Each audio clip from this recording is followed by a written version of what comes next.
بسم الله والصلاة والسلام على رسول الله. ازيكم يا حبايبي، عاملين ايه؟ يا رب تكونوا بخير. معاكم منى من ترند في الخمسينة. تعالوا مع بعض نفرط شوية سبانخ لكن تحفة جدا. هتنفعك في رمضان، هتنفعك في الصيف، في اي وقت نفسك هفة على السبانخ.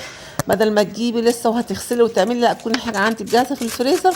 هتطلعي وتعملي شوية تسبيكة صغيرين، تبقى الحاجة جاهزة عندك. مفيش احلى ولا اطعم من كده. بس في البداية انا بجيب السبانخ بغسلها وهي ورقة كده، محبش اخرطها وبعدين اغسلها عشان الفايدة بتاعتها ما تروحش منها. بغسلها الاول وهي ورق، وبعد كده انقعها في شوية مية وخل، وبعدين اصفيها، وبعد كده ابتدي اخرطها زي ما حضراتكم شايفين كده.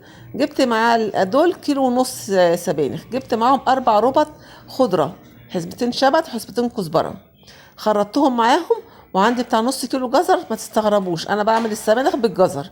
تمام. في ناس بتعملها بالحمص، في ناس بتعملها بالرز، بس انا بعملها بالجزر. جربيها كده مره بالجزر، مش هتسليها، بتبقى تحفه جدا جدا بصراحه. تبقى السبانخ معسله كده وتقيله، حاجه كده عظمه.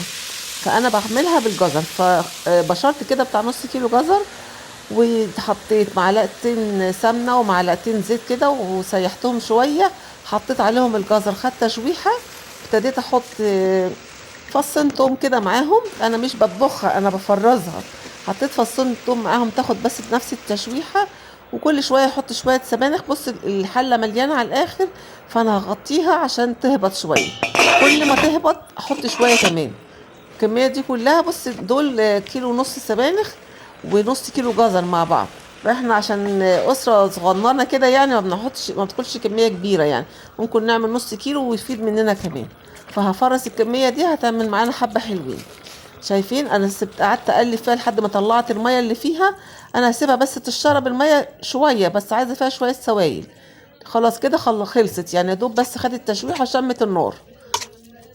تمام. سبتها تبرد وابتدي احطها في علب، حطيها في اكياس زي ما انت حابه. كده السبانخ جاهزة على الطبيخ. هتعملي تقلية بسيطة كده، بصلاية بشوية صلصة، وهتحط عليها حبة السبانخ اللي انت عملتيها. كده هتبقى جاهزة معاكي وسهلة، مفيش اسهل ولا احلى من كده. ان شاء الله الفيديو بتاعنا يكون عجبكم. لو عجبكم الفيديو لا تدعمونا بلايك شير سبسكرايب للقناة. اشوفكم في فيديو جديد ان شاء الله. مع الف سلامة.